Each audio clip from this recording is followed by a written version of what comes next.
வணக்க நண்பர்களே, வாழ்க்கை புதுப்பிப்பது நாள் ஒன்று. இன்னைக்கு நான் திட்டம் போட்ட மாதிரி ஆரம்பிக்கல. காலையில 5 மணிக்கு எழுந்து ஒரு ஓட்டத்தை போடலான்னு பார்த்தேன். குறிக்கோள் தவறிடுச்சு. சரி பரவாயில்ல, அந்த சோகத்திலே கட்டிங்க போட்டே உட்காந்துட்டேன். சரி இப்படியே உட்காந்தா வேலைக்கு ஆகாதுன்னு ஜிம்மு கிளம்பியாச்சு. வழக்க போல நண்பர் டிமிக்கி கொடுத்துட்டாரு. என்னடா அப்படின்னு போயினே இருக்கும்போது பங்கமான ஒரு இடத்த பார்த்துட்டேன். அங்கேயே அட்டையை போட்டு உட்காந்துட்டேன். இன்னைக்கு நண்பர் வராதனால ஜிம்ல வீடியோ எடுக்க தவறிடுச்சு. சரி ஓகேன்ட்டு தங்கத்துக்கு நிகரான விலையில் விற்கும் முட்டையை வாங்கிட்டு வந்தாச்சு. சுத்தமாயிட்டு செடிக்கு தண்ணி பாய்ச்ச போயாச்சு. சரி பாய்ச்சிட்டே இருக்கும்போது திடீர்னு ஒரு யோசனை, மீன் வாங்கி வளர்க்கலான்னு. சாப்பாடை சாப்பிட்டுட்டு வேலையை பார்க்கலாம்னு சொல்லிட்டு உட்காந்தாச்சு.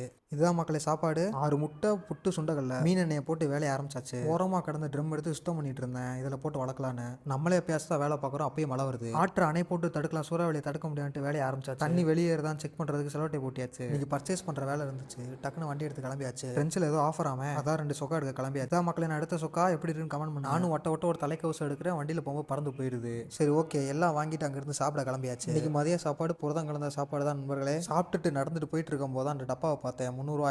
மீன் வளர்க்க வாங்கியாச்சு. சரி ஓகே, அவ்வளோதான் நண்பர்களே, வேற ஒன்றும் பெருசாக நடக்கலை. படித்தேன், மட்டையாயிட்டேன்.